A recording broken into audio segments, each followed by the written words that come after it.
Bem, pessoal, o tema de hoje vão ser as constelações familiares. Nós vamos ver alguns conceitos e também algumas aplicações, né? E quem vai fazer essa apresentação hoje sou eu, tá? O meu nome é Kotaro Tuji, tá? E a minha formação, né, holística é nas constelações familiares e organizacionais. Também tenho formação na área de coach e programação neurolinguística, mas a minha formação acadêmica é administração de empresas e mecânica industrial, com especialização em neurociência, psicologia positiva e também gestão com pessoas. Mas hoje o nosso assunto vai ser constelações familiares. É um prazer estar com vocês aqui, tá? E venho também trazer, né, a inovação e a abordagem muito poderosa aí desse Congresso Holístico Sem Fronteiras, que é muito oportuno, especialmente no momento em que nós vivemos e que nós precisamos melhorar cada dia mais. Olha, você se prepare, que é só para esclarecer as dúvidas, as aplicações, enfim, tá? Você fique à vontade que eu responderei com o maior prazer e também com profundidade. Isso aqui dá para a gente estender horas a fio aí, mas eu quero trazer o seguinte: como funciona a metodologia das constelações, né? Ela é muito difundida e o Brasil, por incrível que pareça, o Brasil pode ser, sim, considerado um país holístico. As terapias alternativas extrajudiciais, elas têm uma força muito grande no nosso país. Tanto é que você vê o crescimento. E as constelações, embora originária na Alemanha, o Brasil é um dos países que mais abraçou as constelações. Mas vamos lá. A maioria das pessoas só conhece o Bert Hellinger, né? O Sui Bert Hellinger. Mas eu quero te explicar. O primeiro, o Eric Berner, nascido em 1910. O que foi que aconteceu com Eric Berner? Eu quero falar um pouquinho sobre ele rapidamente para a gente entender a origem, né, das constelações. O Eric Berner nasceu em 1910, mas na época da guerra, da Segunda Guerra Mundial, ele foi designado para fazer, olha só, recrutamento de soldados americanos para a guerra. Era uma média mais ou menos de 25 mil soldados, e então ele não tinha muito tempo para fazer pesquisas, para analisar o perfil comportamental. Então, o que que ele fazia? Ele fazia umas perguntas. Você é nervoso? Você já foi alguma vez ao psiquiatra? Se a pessoa respondesse não, ele passava. Só que com o passar do tempo, né, na linguagem do Eric Berne na época, ele começou a entrar em sintonia com as pessoas, ele começou a ter uma intuição interna, e com o passar do tempo ele começava a olhar para as pessoas e sentia algo tipo: eu acho que essa pessoa aqui tem algum problema, eu acho que essa pessoa aqui trabalha nisso. E ele começou a ter algumas interpretações, né, que hoje a PNL também ajuda a entender. Era o visual, era a linguagem corporal, era o tom da voz, era a postura e a conexão que ele entrava. Ele começou a ter uma assertividade muito grande, mesmo antes de perguntar. Então, o que é hoje? Hoje, com o passar do tempo, nós entendemos que o que é que estava acontecendo ali? Os campos morfogenéticos. Ele entrava em sintonia com as pessoas, com a história das pessoas. E lá ele conseguia ter uma parte da informação. Aí vamos passar um pouquinho aqui do lado, entra essa senhora fantástica, né? Essa pessoa aqui é fantástica. O que foi que ela fez? Ela simplesmente, inclusive o Bert Hellinger fala muito dela, tá? O que é que ela fez? Ela desenvolveu uma metodologia chamada escultura familiar, né? A Virginia Satir. Olha, o Eric Berne em 1910, a Virginia Satir já em 1916. O que é que a Virginia Satir fazia? Ela desenvolveu uma técnica chamada escultura familiar. Ela montava uma constelação, só que ela não permitia às pessoas fazerem movimentos aleatórios. Ela criava o cenário fixo, e desse cenário fixo as pessoas externalizavam o quê? As suas emoções, né, os seus sentimentos e percepções diferentes. Ou seja, ela usava a família inteira para fazer isso. Por exemplo, o pai era o agressor, a mãe sofria agressão, e os dois filhos menores viam tudo isso. Ela pegava esses quatro, colocava num cenário, tipo, o marido agredindo, a esposa se defendendo e os filhos olhando. Só que congelava essa imagem. E eles, nessa posição, falavam o que sentiam. E esse falar o que sentia ajudava as pessoas a compreenderem mais aquele momento da raiva, o que isso afeta as pessoas. Ou seja, mas ela ainda não trabalhava os campos morfogenéticos. Era estrutura familiar. Aí, do lado, entra uma pessoa muito famosa, que é o Sulbert Hellinger. O que foi que ele fez? O Sulbert Hellinger nasceu mais ou menos em 1925. Ele era um ele era filósofo, tá? Ele era da pedagogia, mas ele também era da área, tá? Religiosa, tá? Ele era um padre, mais ou menos assim pode dizer. E o que é que ele fez? Ele passou 16 anos numa tribo chamada Zulu. E a tribo Zulu, ela tem um conceito familiar padronizado.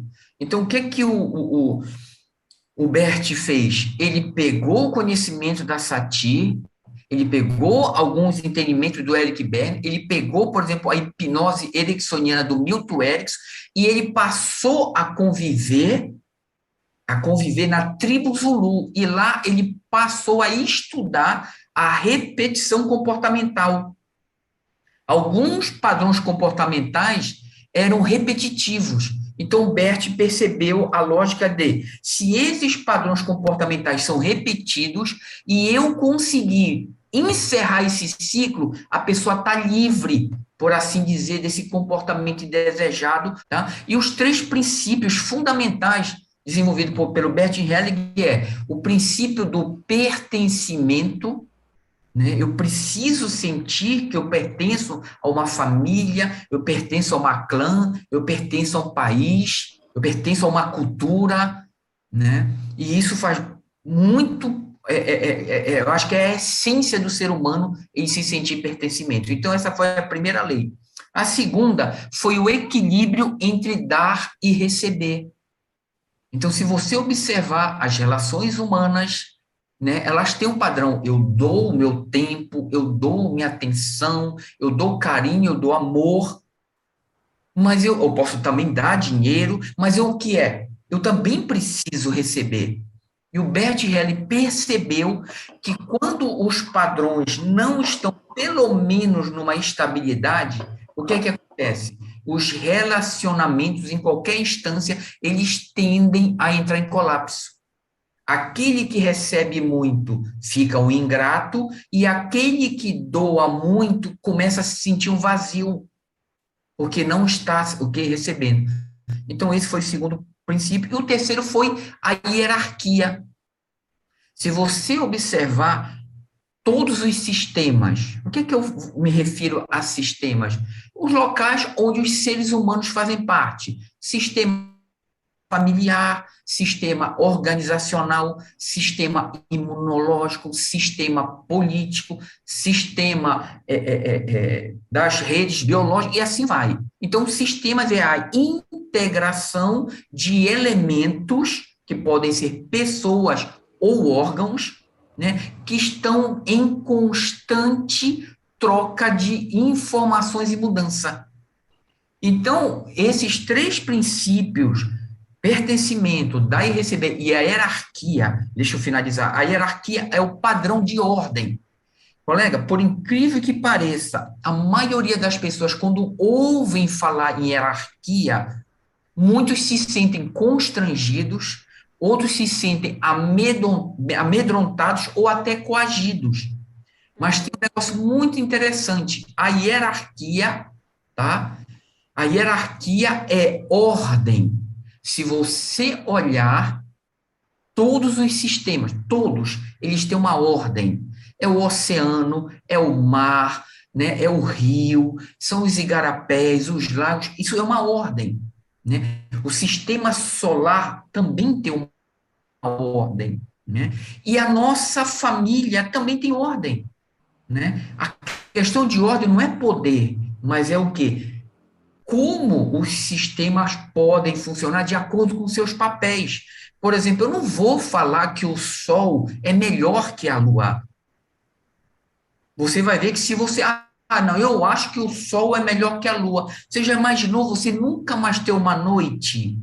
Você nunca poder olhar uma lua? E não vai ser só a questão de deixar de olhar a lua. É que a lua magneticamente influencia o quê? Os rios, a sobrevivência humana, inclusive a nossa estabilidade emocional, energética e psíquica é em função também da lua. Então, eu não vou dizer que a Lua é melhor do que o Sol, assim como também não vou dizer que o pai é melhor que a mãe e que o filho tem menos poder que o pai. São estruturas de hierarquia para criar uma certa ordem. E essa é a estrutura dos três princípios. E é muito interessante, eu também sou especialista em cultura religiosa. Você me fala no que tu acredita e eu te digo de onde você está vindo. Por que que eu falo isso? Porque nós temos o cristianismo, nós temos o budismo, nós temos o hinduísmo, nós temos o shintoísmo, nós temos o espiritismo. Minha amiga, é tanta linha. E outra coisa, quando tu fala em budismo, tu prepara para a ramificação, que o budismo do Japão, do Brasil e da Índia são completamente diferentes. Então, essa ramificação ela é realmente muito grande, né? E as pessoas trazem a sua cultura, não só a cultura do seu país, mas a sua cultura religiosa para onde as pessoas vão. Tá? E o Bert Helling, por ser um filósofo, um pedagogo e também um padre, né? O que é que eu quis falar com isso? Os três princípios, pertencimento, dar e receber, hierarquia, é encontrado em todas as religiões. Isso são pilares das religiões, todas. Hinduísmo, shintoísmo, cristianismo, budismo, aceite ou não é, mesmo não considerada uma religião, todos esses três princípios, pertencimento, dar e receber, e a hierarquia é a base, por assim dizer, da sobrevivência estrutural da humanidade. E o Bert Helling foi muito sábio em estruturar isso para nós, tá? Então, falei do Bert Helling, aí a Virginia Satir e o Eric Berne. E aqui é o único que ainda está vivo, é o Dr. Sheldrake, né? O que que acontece com ele? Ele é um biólogo, tá?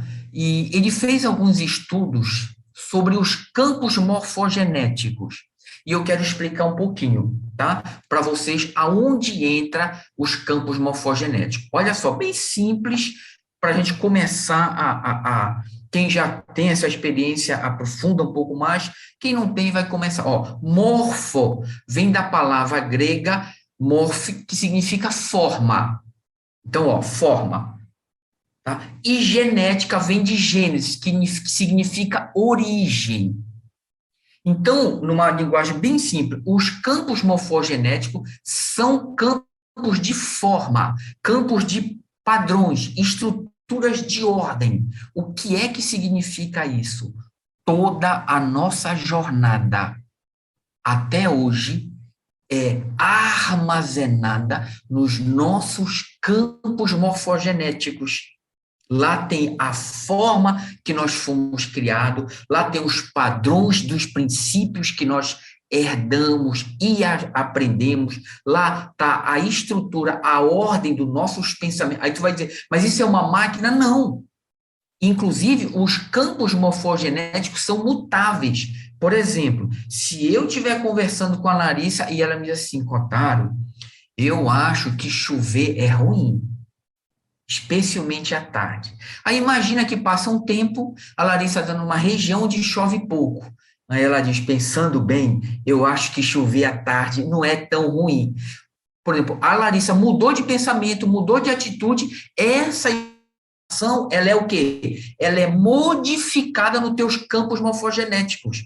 Os campos morfogenéticos são forma, padrões e estrutura de ordem, mas que são renováveis de acordo com as mudanças que nós temos na vida. tá? Agora, claro, está armazenado todas as coisas. E o que que as constelações fazem? Especialmente a metodologia utilizada pelos campos morfogenéticos. Quando nós montamos um sistema familiar, uma constelação, que pode ser feita com pessoas, pode ser feita com bonecos, com papéis, com objetos, ou até com animais, ou então em água, tem várias modalidades, nós acessamos o campo morfogenético da pessoa e dos elementos envolvidos no sistema dela. E aí, o que é que as constelações trazem? Informações, tanto do campo da consciência, ou do que ela tem percepção, e do campo inconsciente, aonde aconteceram alguns acontecimentos, mas ela não percebeu, mas que estão armazenados. E quando eu tenho informações do consciente e do inconsciente, eu me torno uma pessoa mais capacitada para entender determinada questão. Ah, então é por isso que eu não gosto do meu pai. Ah, então é por isso que a minha mãe gosta mais da minha irmã. Ah, agora eu estou entendendo porque eu fico na sala de aula e não converso com ninguém. Agora eu entendi, porque eu já estou indo para o quinto casamento e todo mundo é culpado, menos eu. Agora eu entendo por que que eu estou rejeitando o meu filho, que eu digo que amo tanto. Entendi agora por que que o dinheiro fica na minha mão, mas daqui a pouco eu estou mais endividado do que eu ganhei. Agora eu entendi por que que eu não gosto de mim, por que que eu sinto esse vazio, parece que eu não tenho um espaço nesse mundo. Ah, comecei a compreender por que eu tenho falta de merecimento, por que que eu não recebo as coisas. Deu para entender, pessoal? Então, o que que acontece? As constelações trazem aquelas informações que estariam faltando no teu quebra-cabeça da tua compreensão sobre você e sobre as questões. Mas também, não só as peças, como também lidar com questões que ocorreram lá atrás e que não ficaram bem definidas. Por exemplo, alguém foi molestada quando era criança. Então, esse é um padrão que consta no sistema dessa pessoa, né? O que é que acontece quando uma pessoa é molestada, né? Você vai ver que há uma interferência na integridade não só física da pessoa, porque eu não sei se você percebeu que o problema às vezes não é físico, mas sim estrutural da emoção, porque é um acontecimento que, ó, tirou a perspectiva da pessoa para uma ordem lógica de felicidade. Então, como lidar com pessoas que faleceram e eu não consegui lidar com essas questões, molestamento, injustiça, enfim, várias formas. Então, as constelações, eu estou falando só da familiar, a organização é um universo, assim, também fantástico. Tudo bem, então? Então, as constelações têm acesso a informações. E aí, só uma dúvida: as constelações preveem o futuro? Lembre-se, ó, origem e forma. O futuro só existe em um único lugar. Vou excluir as forças celestiais, tá? Vamos ficar no nosso plano aqui mais terrestre. O futuro só existe num único lugar, que se chama a sua cabeça.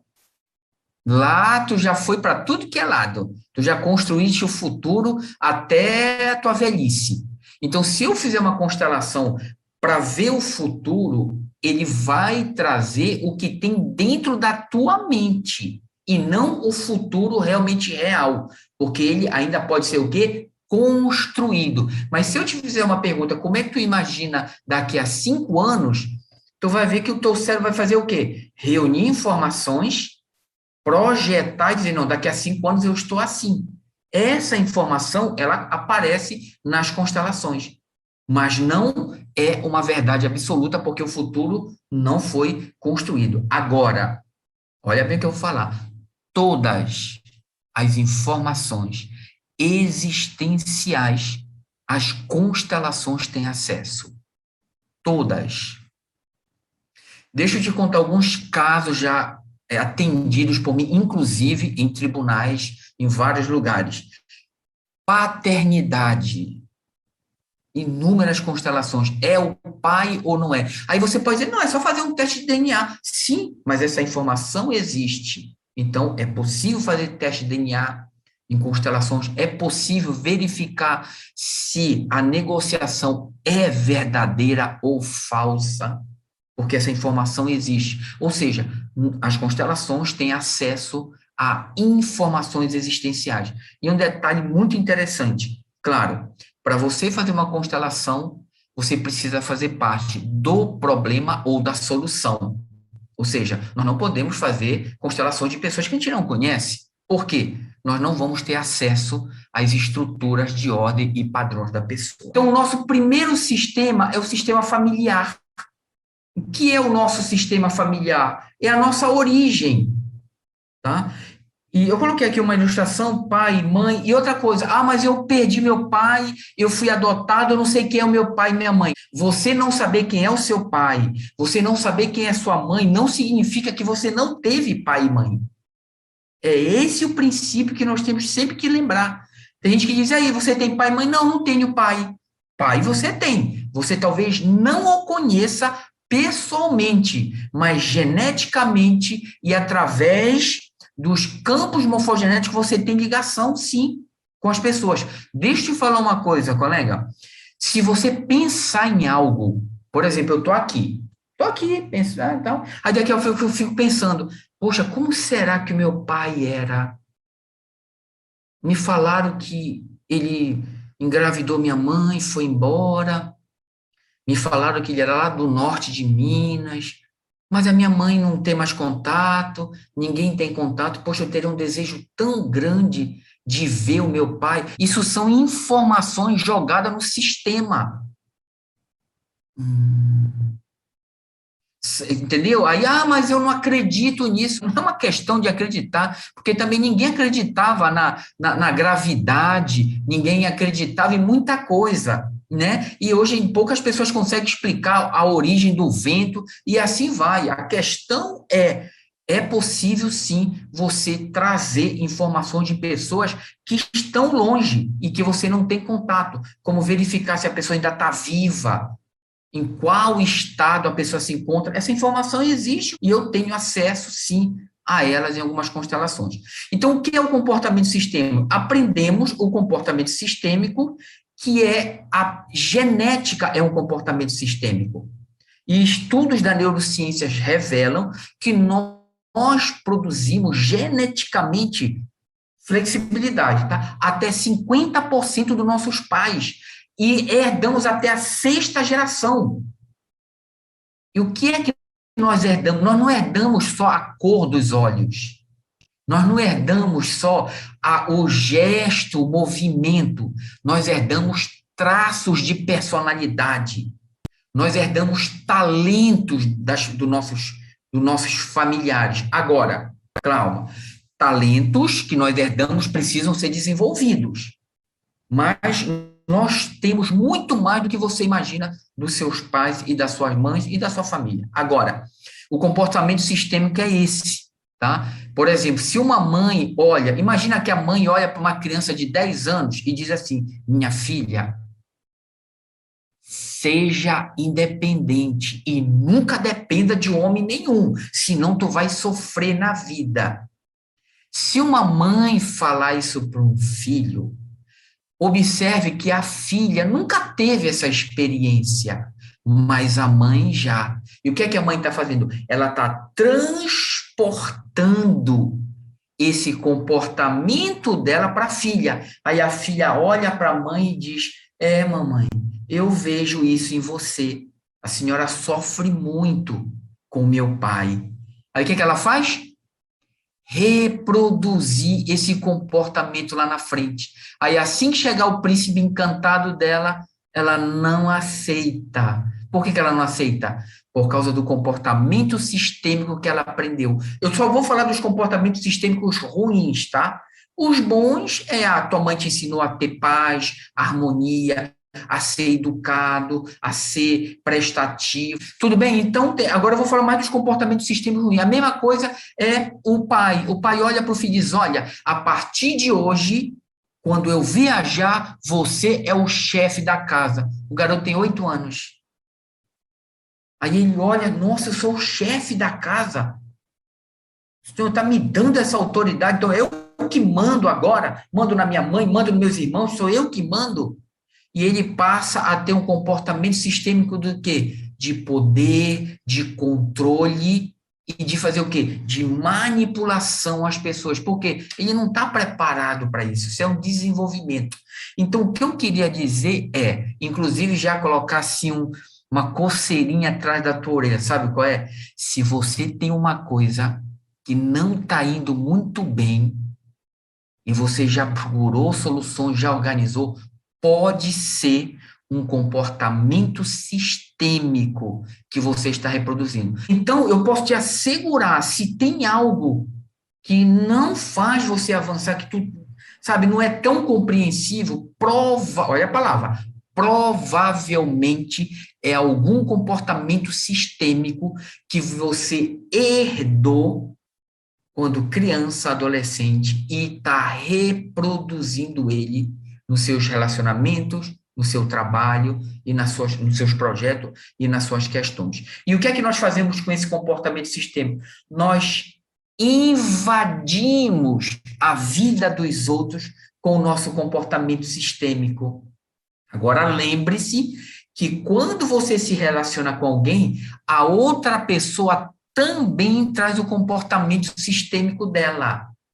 E aí, imagina, as pessoas se encontram na vida, um leva o comportamento sistêmico de minha mãe me ensinou a ser independente, e o outro diz, meu pai nunca confia em mulher que ela é traiçoeira. Aí tu vai ver que tipo de relacionamento vai ser, colega. Ela vai olhar para ele, eu te amo, mas tu não me comanda. Aí ele vai dizer, eu te amo, mas com o pé atrás, porque tu não é confiável. Ou seja, nós reproduzimos. E o que as constelações fazem? Elas identificam esses comportamentos sistêmicos que estão te limitando, te trazem à luz a claridade de onde ele surgiu e as consequências na sua vida, e, acima de tudo, fecha esse ciclo. Porque nós repetimos não só porque nós queremos, nós também temos um senso de lealdade com o nosso pai, com a nossa mãe e com a nossa família, e que nós nem nos apercebemos. Tu vê que as pessoas, quando falam mal de um familiar, tu pode até concordar, mas lá dentro te dá um mal-estar, porque um pedaço teu também está sendo o quê? Questionado. Tudo bem sobre o comportamento sistêmico? Eu quero falar rapidamente aqui sobre movimento interrompido e geração de ciclos. O que é movimento interrompido? Olha, bem atenção. Qualquer situação na tua vida, qualquer, real ou imaginário, que você não gostaria que acontecesse, mas aconteceu. E você nunca aceitou isso. Por exemplo, uma pessoa casou, se separou. Isso é um movimento interrompido, porque ninguém casa para se separar. A pessoa perdeu um filho criança, isso é um movimento interrompido. Foi demitido de um emprego que amava muito, é um movimento interrompido. O que são movimentos interrompidos? Qualquer acontecimento real ou imaginário que eu não gostaria que acontecesse e bruscamente aconteceu e eu nunca aceitei. Colega, pode passar 10, 15 anos, a tua mente está presa nesse ciclo lá atrás. E você, o que é que a constelação faz? Ela identifica esse movimento interrompido e ela fecha essa geração de ciclos. Porque o que é que vai acontecendo? Tu vais caminhando, mas com ciclos abertos. E esses ciclos abertos, eles condicionam a tua caminhada. É mais ou menos assim, eu estou indo para cá, mas na realidade eu queria ter ido lá. E aí você nunca consegue ter o quê? Uma prosperidade. Então, os movimentos interrompidos e geração de ciclos são as coisas assim que mais condicionam as pessoas a ficarem presas em armadilhas. E outra coisa, a zona de conforto, ela pode ter vindo de um movimento interrompido. Então, se veio de um movimento interrompido, não adianta palavras motivacionais, não adianta você falar para a pessoa, não. Ela tem que voltar na linha do tempo, sei lá, foi em 2000, voltar na linha do tempo em 2000, reestruturar esse movimento interrompido até chegar na aceitação, para que ela possa o quê? Viver novamente uma vida de liberdade.